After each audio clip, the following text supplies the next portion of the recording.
Silver Creek, Montana had always been the kind of town where everyone knew each other's business, or at least they thought they did. On June 15, 2019, the entire community gathered at the historic Grand Pines Resort to celebrate what was being called the wedding of the decade.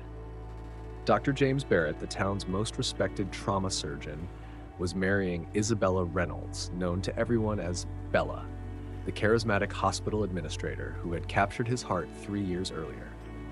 The Grand Pines Resort, built in 1892, had hosted countless celebrations over the years, but none quite as extravagant as this. 200 guests filled the meticulously decorated ballroom, their excited chatter echoing off the century-old wooden beams overhead.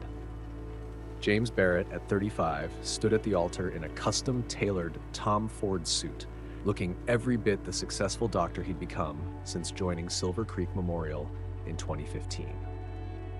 When Bella walked down the aisle at precisely 4:30 p.m., the collective gasps from the guests seemed to make time stand still. At 32, she was stunning in her hand-beaded Vera Wang gown, her dark hair expertly styled to frame her face. But those who knew James well noticed something wasn't quite right. Throughout the ceremony, his eyes kept darting to his phone, tucked discreetly in his jacket pocket. His best man would later recall how James's hands trembled slightly as he placed the ring on Bella's finger. The tension became more apparent during the reception when Richard Barrett, James's father, took the microphone for his speech. At 58, the retired judge commanded the room's attention just as he had done in his courtroom for 3 decades. His words were perfect, perhaps too perfect. He spoke of love, family, and new beginnings, his voice catching just slightly when he called Bella the daughter he never had. The guests blamed the awkward silence that followed on emotion, on the weight of the moment. They dismissed the way James gripped his champagne glass too tightly during the toast, the way his smile never quite reached his eyes.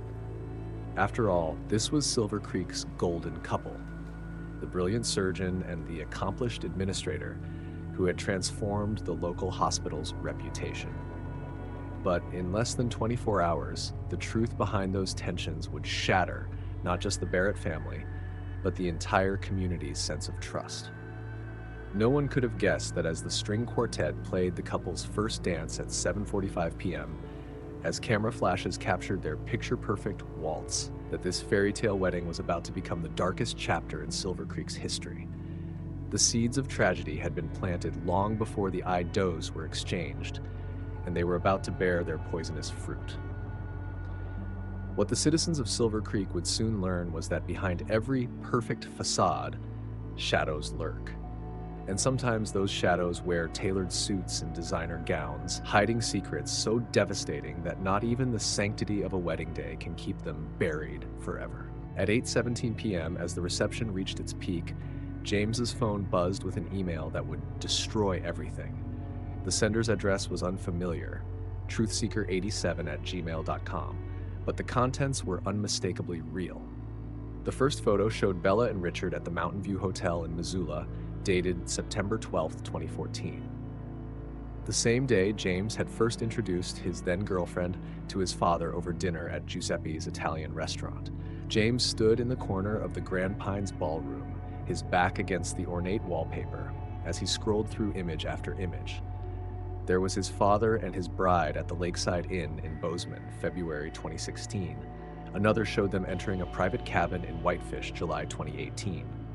Hotel receipts, restaurant bills, intimate text messages. A 5-year chronicle of betrayal, meticulously documented and delivered on what should have been the happiest day of his life. The most recent photo had been taken just 9 days earlier, on June 6, 2019, showing Richard and Bella in an embrace outside a boutique hotel in Helena. The email's final line read simply, "They never stopped seeing each other. You deserved to know." As the band played "The Way You Look Tonight" and elderly couples swayed on the dance floor, James Barrett quietly ordered another scotch from the open bar. His surgical training had taught him how to keep his hands steady in the most critical situations, and now that same discipline masked the rage building inside him.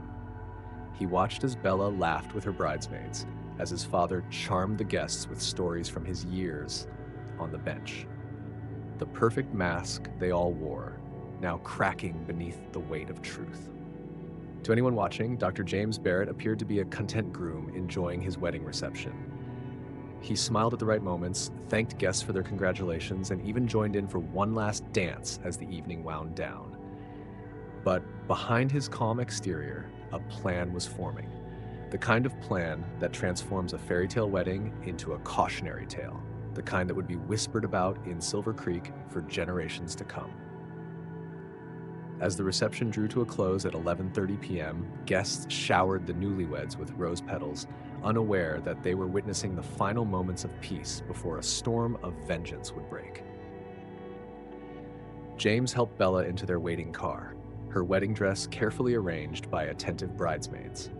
Their destination, the honeymoon suite at the resort's exclusive North Wing. But for James, this was no longer the beginning of a marriage. It was the end of a charade that had gone on far too long. The honeymoon suite at Grand Pines Resort had witnessed countless first nights of wedded bliss since its renovation in 2010. But in the early hours of June 16, 2019, its walls would witness something far darker. At 12:15 a.m., as Bella was removing her veil in front of the antique vanity mirror, James Barrett pulled out his phone and placed it on the ornate mahogany desk between them. "When did you first meet my father, Bella?" The truth this time. His voice was steady, calculated, the same tone he used when delivering difficult news to patients' families. The question hung in the air as Bella's hands froze mid-motion. Her reflection in the mirror showed the first flicker of fear in her eyes. The truth, when it finally spilled out, was more devastating than even the photos had suggested. It hadn't been that family dinner in 2014 when they'd first met. No, Bella Reynolds had met Richard Barrett 2 years earlier at a medical ethics conference in Denver, March 2012. She'd been drawn to his power, his presence, his position as a respected judge. The affair had begun almost immediately. "Meeting you wasn't an accident," she admitted, her voice barely above a whisper. "I saw you at Silver Creek Memorial during a hospital board meeting. Richard had mentioned his surgeon son, and I thought having both of you would be perfect." The confession unleashed something primal in James. 5 years of memories twisted into grotesque new shapes. Every family dinner, every holiday gathering, every proud smile from his father, all of it had been built on lies. His hands moved to his neck, loosening the silk tie he'd chosen so carefully for the ceremony. "I love you both," Bella said, reaching for him. "It's different with each of you. With him, it's passion, experience. With you, it's..." The word security never left her lips. In one fluid motion, James crossed the room, the silk tie sliding from his neck with the same precision he used in the operating room. Bella barely had time to step back, her wedding dress rustling against the antique carpet before his hands gripped her shoulders. 5 years, he whispered, his voice trembling with rage. 5 years of watching you smile at him across our family dinner table. 5 years of planning this wedding while you were sleeping with my own father. Bella's attempt to speak was cut short as James looped the silk tie around her throat. Her manicured nails clawed at his hands, leaving crimson streaks across his knuckles. The same fingers that had slipped a wedding ring onto her hand hours earlier now tightened their grip on the blue silk. Her wedding dress, a $12,000 symbol of their supposed love, crumpled around her as she struggled. James Barrett, who had spent countless hours in the ER saving victims of violence, now watched with clinical detachment as his bride's struggles weakened. His surgical training had taught him everything about the human body, how to heal it, and now how to break it. 3 minutes and 42 seconds later, by his precise count, Bella Reynolds Barrett took her final breath, her body going limp in her husband's arms. The irony wasn't lost on him. How many times had he called time of death in his career? Now, on his wedding night, he was doing it one final time. 1:23 a.m., June 16th, 2019. The exact moment his bride's betrayal was sealed in eternal silence. For the next 4 hours, James Barrett sat in the honeymoon suite, watching the Montana sunrise paint the mountains in shades of pink and gold through the panoramic windows. He didn't touch anything, didn't try to hide what he'd done. The surgeon's methodical mind simply processed, cataloged, accepted. The blue silk tie remained where it had fallen, a serpentine accusation on the luxury carpet. Bella lay there too, her wedding dress spread around her like spilled milk on the floor. The fairy tale turned nightmare. At precisely 5:45 a.m., James walked down to the lobby of the Grand Pines Resort, his footsteps echoing through the empty corridors.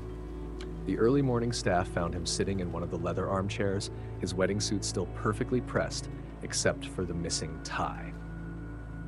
Martha Jenkins, the front desk manager who had worked at the resort for 23 years, would later tell investigators that she initially thought he was waiting for breakfast service to begin. "Good morning, Martha," he said, his voice eerily calm. "You'll find my wife in suite 401. I killed her about 4 hours ago. You should call the police." His words carried the same professional detachment he used when updating his colleagues about a patient's condition. The next hour unfolded like a series of photographs. Police cars silently pulling up to the resort's entrance, their lights painting the historic facade in alternating red and blue. Officers with hands on their weapons, approaching the man who had been Silver Creek's golden son. Detective Laura Morrison, who had attended the wedding just hours earlier, now taking James's confession in the resort's empty restaurant. "She loved my father more than me," James told Morrison, his voice finally cracking. 5 years of watching them together, watching them pretend. I was just a convenience, a cover story, the respected surgeon's son who could make their affair look like a normal family dynamic. By 8 a.m., as early rising guests were heading to breakfast, they found the lobby transformed into a crime scene. News traveled through Silver Creek with the speed and force of a mountain wildfire. Phones buzzed with text messages, social media exploded with speculation, and the town's carefully maintained veneer of perfection began to crack. At Silver Creek Memorial Hospital, staff gathered in shocked clusters, trying to reconcile the skilled, compassionate surgeon they knew with the man who had just confessed to murder. In the courthouse, where Richard Barrett had presided for so many years, workers whispered about the judge's conspicuous absence. And in the small downtown cafes and shops, people who had danced at the wedding just hours before now struggled to process how their community's most anticipated celebration had transformed into its greatest tragedy. The perfect story of the surgeon and the administrator, the fairy tale wedding at the historic resort, had become something else entirely. A cautionary tale about betrayal, secrets, and the devastating power of truth, revealed too late. As Detective Laura Morrison dug deeper into the case throughout June 2019, she uncovered layers of deception that even James hadn't known about. The story began not with the wedding, but with a death, that of Catherine Barrett, James's mother, who had succumbed to pancreatic cancer in 2013. Her passing had left a void in both James and Richard's lives, a vulnerability that Bella Reynolds had recognized and expertly exploited. Bank records revealed a disturbing pattern. Since 2014, Richard Barrett had transferred over $350,000 to various accounts controlled by Bella. The transactions were carefully disguised as consulting fees for hospital projects, but their timing told a different story. The largest transfer, $75,000, had been made just 3 weeks before the wedding. On June 20th, 2019, investigators discovered Bella's personal diary hidden in a safety deposit box at Silver Creek National Bank. Its pages told a story so calculated it chilled even veteran detectives. The first entry, dated March 15th, 2012, detailed her initial meeting with Richard at the Denver Medical Conference. "He's powerful, wealthy, and vulnerable," she wrote. "Still grieving his wife. Perfect." The diary meticulously chronicled her scheme. After beginning the affair with Richard, she had deliberately orchestrated her first chance meeting with James at Silver Creek Memorial. Richard mentioned his son runs the trauma unit, one entry read. "Dating James will give me the perfect cover to stay close to Richard. Plus, the son's surgical career means financial security. I can have them both." Most damning were the entries from the weeks before the wedding.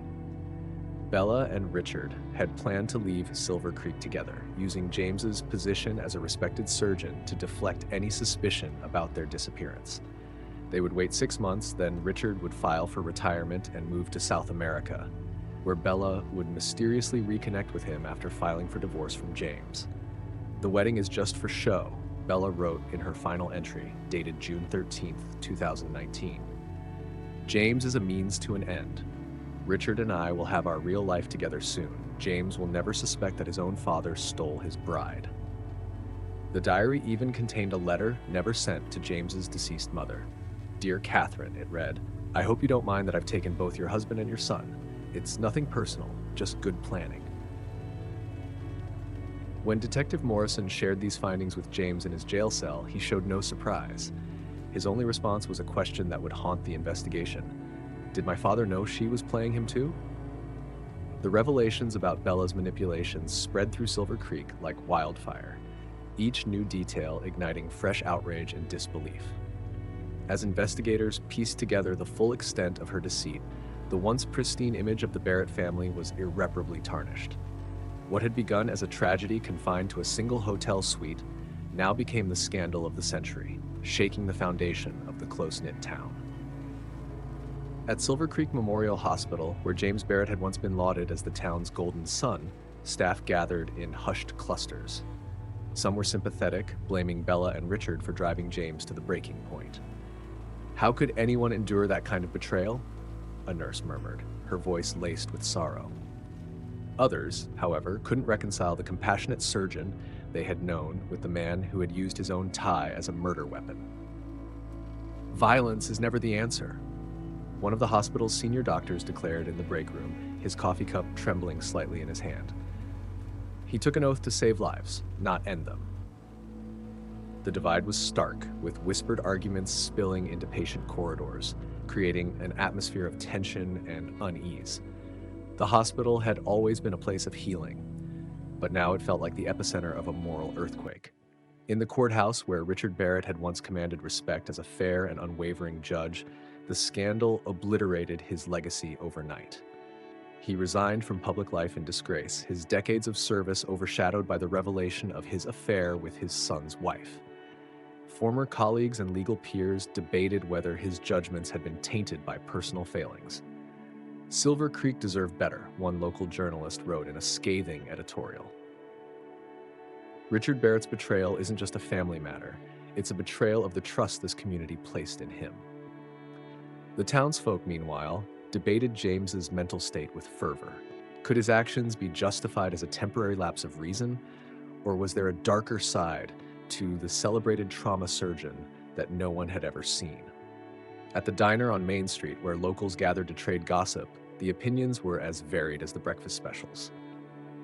You can't blame him, said a mechanic, shaking his head as he refilled his coffee. Finding out your wife and your father were plotting behind your back? That's enough to make anyone lose it. But he killed her, countered a schoolteacher at the next table.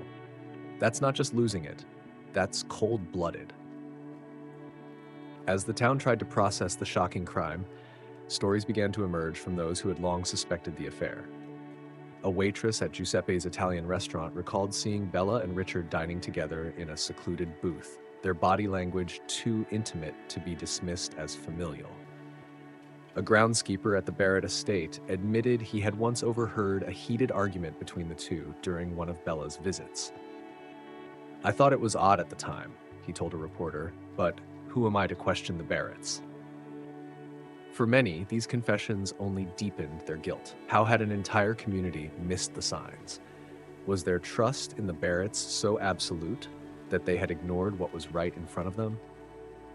Silver Creek's picture-perfect facade was shattered, its residents forced to confront uncomfortable truths about themselves and the people they had once revered.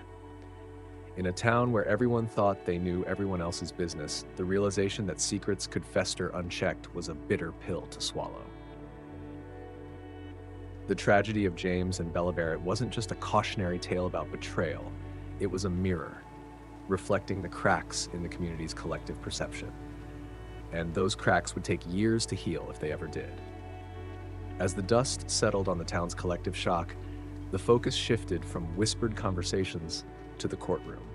Silver Creek's tight-knit community, already fractured by the scandal, now found itself gripped by the unfolding trial of Dr. James Barrett.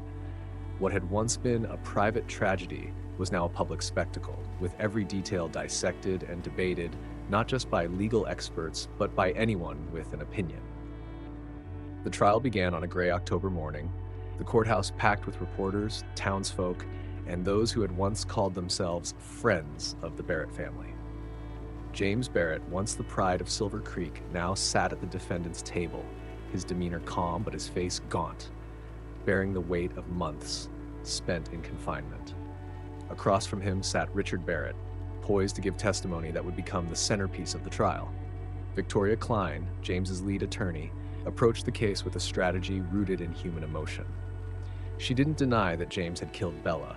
Instead, she framed the act as a tragic result of temporary insanity brought on by an unprecedented betrayal. Imagine your entire life unraveling in a single moment, Klein told the jury in her opening statement. The woman you love, the father you trust, both conspiring against you, laughing behind your back, and stealing your future. How could anyone remain rational in the face of such devastation? Klein introduced testimony from Dr. Elaine Marlowe, a forensic psychologist who detailed the psychological impact of discovering infidelity, particularly when compounded by the involvement of a parent. Marlowe explained that James's years of surgical training, which had conditioned him to suppress his emotions, likely contributed to the explosion of violence once the emotional dam broke. This wasn't premeditation, Klein argued. This was a man at the breaking point. District Attorney Marshall Peters painted a starkly different picture, portraying James as a calculated killer who had planned the murder long before he confronted Bella. Peters pointed to James's composed demeanor during the reception and his decision to bring Bella to the honeymoon suite as evidence of premeditation. He had hours to process what he'd learned, Peters argued, hours to make a different choice. Instead, he waited until they were alone, used an object from their wedding, and ensured no one could stop him. Peters leaned heavily on the timeline, emphasizing that James received the email hours before the crime. This wasn't an act of passion, he concluded. This was cold-blooded. The tension in the courtroom reached its peak when Richard Barrett took the stand. His once commanding presence was diminished, his voice wavering, as he recounted his affair with Bella and the plans they had made to leave Silver Creek together. Under Klein's cross-examination, Richard was forced to admit the extent of his betrayal. "Did you ever consider the impact of your actions on your son?" Klein asked, her voice sharp. I didn't think it would come to this," Richard stammered. "Bella told me she could handle it." The courtroom fell silent as Klein turned to the jury. There you have it, a father who prioritized his own desires over his son's well-being. If the man James trusted most could betray him so thoroughly, how can we expect James to have acted with a clear mind? As the trial progressed, additional layers of Bella's manipulations came to light. Financial records showed that Bella had funneled money from both Richard and James into secret accounts, funds she had intended to use for a new life abroad. The prosecution argued this as evidence of her calculating nature, while the defense used it to paint Bella as a master manipulator who had orchestrated the events leading to her own death. Detective Laura Morrison testified about Bella's diary, revealing entries that described her cold, clinical approach to relationships. She saw people as tools, Morrison said, and in this case, those tools were a father and son. As Bella's true nature was laid bare, public sentiment began to shift. What had initially seemed like an open and shut case of murder became a complex tale of betrayal and psychological manipulation. Social media lit up with debates about whether James's actions were justified, with hashtags like Justice for James trending alongside Bella Exposed. Even the jury appeared visibly moved as excerpts from Bella's diary were read aloud, particularly her final entry. "James is a means to an end. Richard and I will have the life we deserve, no matter the cost." After weeks of testimony and deliberation, the jury returned with their decision: guilty of voluntary manslaughter, not murder. The verdict reflected the acknowledgement of James's emotional state and the unprecedented betrayal he had endured. As the judge sentenced James to 15 years in prison, with the possibility of parole after 8, the courtroom erupted in whispers. For some, the sentence was too lenient. For others, it was a tragic end to an already devastating story. Outside the courthouse, Richard Barrett walked alone, his career, reputation, and family destroyed.